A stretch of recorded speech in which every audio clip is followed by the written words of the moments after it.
السلام علیکم اسٹوڈنٹس، اپنے پریویس لیکچر میں ہم نے دیکھا تھا کہ پاکستان میں سینٹ کی تنظیم کیسے ہوتی ہے، سینیٹرز کے لیے کون سی بنیادی شرائط ہیں، ان کا انتخاب اور ان کی میعاد کیا ہے۔ اور آج ہمارا ٹاپک ہے کہ سینٹ کے جو چیئرمین اور ڈپٹی چیئرمین ہیں ان کا انتخاب کیسے ہوتا ہے، اور قومی اسمبلی کا جو کہ پاکستان کا ایوان زیری ہے اس کا سٹرکچر کیسے ہے، اس کی کوالیفیکیشن کیا ہے، اس کا امیدوار کے لیے کون کون سی شرائط کا پورا کرنا ضروری ہے۔ تو سب سے پہلے ہم دیکھتے ہیں کہ چیئرمین اور ڈپٹی چیئرمین جو سینٹ کے ہیڈز ہوتے ہیں ان کا انتخاب کیسا ہوتا ہے۔ سینٹ کی جو کارروائی ہے اس کی صدارت کرنے کے لیے جو شخص ہوتا ہے اس کو چیئرمین کہتے ہیں، اور چیئرمین کی غیر موجودگی میں جو سینٹ کی اجلاس کی صدارت کرتا ہے اس کو ڈپٹی چیئرمین کہتے ہیں۔ تو اس طرح چیئرمین اور ڈپٹی چیئرمین کا فرق آپ کو پتہ چل گیا کہ سینٹ کے اجلاس کی جو کارروائی ہے اس کو ایک ضابطہ دینے کے لیے، رولز ریگولیشنز کو فالو کرانے کے لیے، ان کی صدارت کرنے کے لیے چیئرمین ہوتا ہے، اور اگر چیئرمین کے ساتھ ایک ڈپٹی چیئرمین بھی سلیکٹ کیا جاتا ہے جو کہ چیئرمین کی غیر حاضری میں اجلاس کی صدارت کرنے کا مجاز ہوتا ہے۔ یہ دونوں چیئرمین اور ڈپٹی چیئرمین 3 سال کے لیے منتخب کیے جاتے ہیں، اور سینٹ کا جو چیئرمین ہے وہ اس لیے بھی امپورٹنس رکھتا ہے کہ اگر ملک کے اندر صدر کی استعفیٰ دے دے، اس کی ڈیتھ ہو جائے یا اپنے عہدے سے فارغ کر دیا جائے، تو ایسی صورت میں جو سینٹ کا چیئرمین ہے وہ قائم مقام صدر یعنی ایکٹنگ صدر کے طور پہ کام کرتا ہے۔ اور اس کے علاوہ جو سینٹ کا چیئرمین ہے یہ سارے وہی فرائض سر انجام دیتا ہے جو قومی اسمبلی کا اسپیکر ادا کرتا ہے، اور قومی اسمبلی کے اسپیکر کے ذمہ ہوتا ہے کیا کیا فرائض ہوتے ہیں: اجلاس کو بلانا، اس کو ملتوی کرنا خود سے، یا پھر جو ارکان ہیں اگر وہ سجیشن دیں کہ اجلاس کو بلایا جائے تو سینٹ کا چیئرمین بھی پابند ہوتا ہے کہ وہ اجلاس کو بلائے گا۔ اس کے ساتھ ساتھ چیئرمین جو اجلاس ہے سینٹ کا اس کی صدارت کرتا ہے، ایوان کے اندر نظم و ضبط کو قائم رکھتا ہے، اور کوشش کرتا ہے کہ جو بھی بل پیش ہو اس کے اوپر حکومتی اور جو اپوزیشن ارکان ہیں دونوں کو اپنے اپنے خیالات کے اظہار کا موقع ملے۔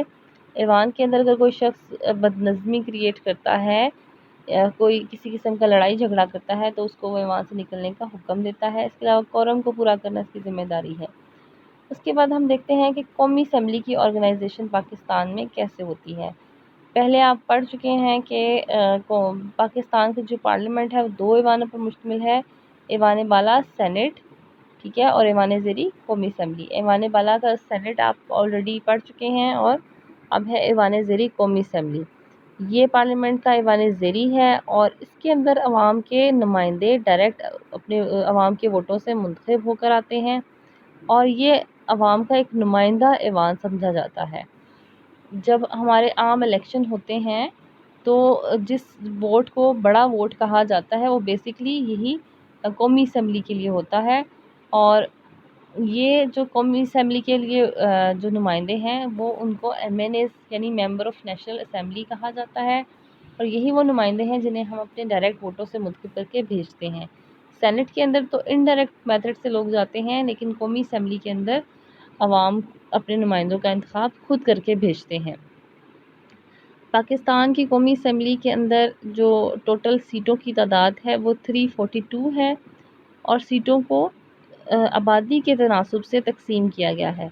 سینٹ کے اندر آپ کل اس کی آرگنائزیشن پڑھ چکے ہیں کہ تمام صوبوں کو برابر نمائندگی دی جاتی ہے، جنرل سیٹوں میں بھی، خواتین میں اور ٹیکنوکریٹس میں، سب میں برابر نمائندگی دی جاتی ہے، لیکن ایوان زیری میں ہر صوبے کو اس کی آبادی کے تناسب سے نمائندگی دی گئی ہے۔ آبادی کے لحاظ سے ملک کو مختلف حلقوں میں تقسیم کیا جاتا ہے، اور ہر حلقے سے ایک MNA کو سلیکٹ کر کے قومی اسمبلی میں بھیجا جاتا ہے۔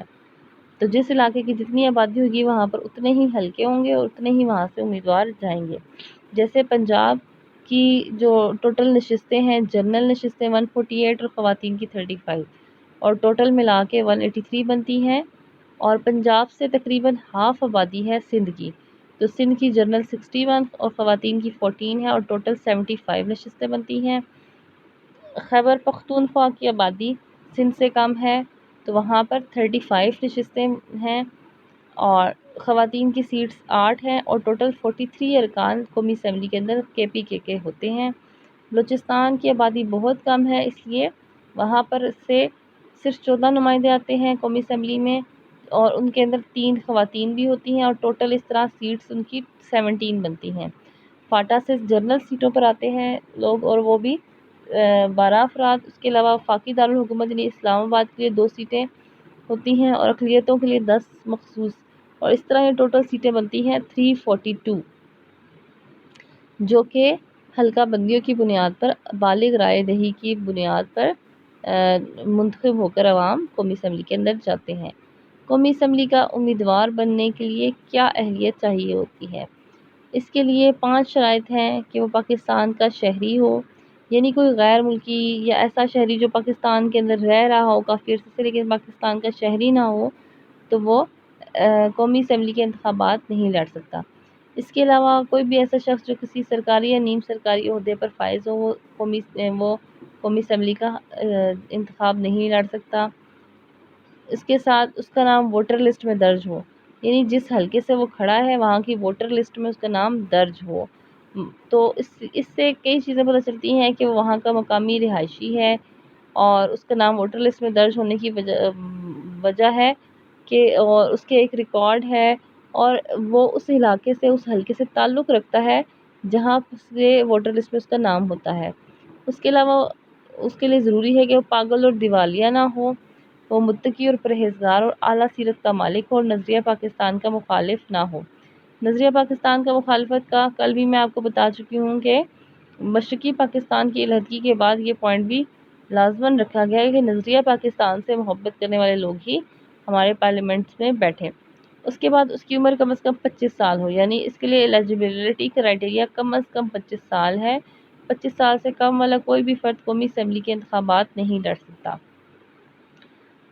اس کے بعد آتے ہیں رائے دہندگان کی شرائط، یعنی ووٹرز کی کیا شرائط ہیں۔ جو لوگ ووٹ دیتے ہیں وہ ان کے لیے بھی کون سی شرائط ضروری ہیں؟ پہلی چیز ہے کہ وہ پاکستان کا شہری ہو۔ شہری ہوگا تو اس کو کس طرح سے کیا کرنا پڑے گا؟ اپنا ایک اوریجنل ID کارڈ الیکشن کے ٹائم پہ لے کے جانا پڑے گا۔ اس کے بعد اس کی عمر 18 سال ہو، اس کا نام انتخابی فہرست میں درج ہو۔ انتخابی فہرست یعنی جس علاقے جس حلقے میں اس نے ووٹ دینا ہے اس کی جو ووٹر لسٹ ہے اس کے اندر اس انتخابی فہرست جو ہوتی ہے اس کے اندر اس کا نام درج ہو۔ اسے کسی مجاز عدالت نے دماغی طور پر مفلوج نہ قرار دیا ہو، یعنی کسی بھی عدالت نے اس کو یہ نہ کہا ہو کہ وہ دماغی طور پر مفلوج ہے، ریٹارڈ ہے یا کسی بھی ڈسیبلٹی کا شکار ہو گیا ہے، تو وہ تمام افراد رائے دہندگان یا ووٹرز نہیں بن سکتے۔ اب ہم یہ دیکھیں گے کہ قومی اسمبلی کے جو ارکان ہیں وہ منتخب کیسے ہوتے ہیں۔ سینٹ کے انتخابات آپ نے پڑھے ہیں کہ اس میں جو صوبائی اسمبلیاں ہیں وہ انڈائریکٹ طریقے سے اور ہیئر سسٹم یعنی سنگل ٹرانسفریبل ووٹ کے ذریعے منتخب کر کے نمائندے بھیجتی ہیں، جبکہ جو یہ قومی اسمبلی ہے اس کے اندر نمائندوں کو ڈائریکٹ ووٹر سے منتخب کر کے بھیجا جاتا ہے۔ جب حلقہ بندیاں کی جاتی ہیں پورے ملک کی اور آبادی کے تناسب سے ہر علاقے کو تقسیم کیا جاتا ہے، اس کی اپنی ایک پہچان یا UC یا یونین کونسل سے کہتے ہیں وہ بنائی جاتی ہے، تو اس علاقے سے جو افراد براہ راست ووٹ دے کر ووٹ حاصل کرتے ہیں، جو لوگ ووٹ دیتے ہیں وہ ووٹرز کہلاتے ہیں، اور جو ووٹ لیتے ہیں وہ نمائندے کہلاتے ہیں، اور جس شخص کو زیادہ ووٹ حاصل ہوں گے وہ اس علاقے سے منتخب ہو جائے گا۔ اور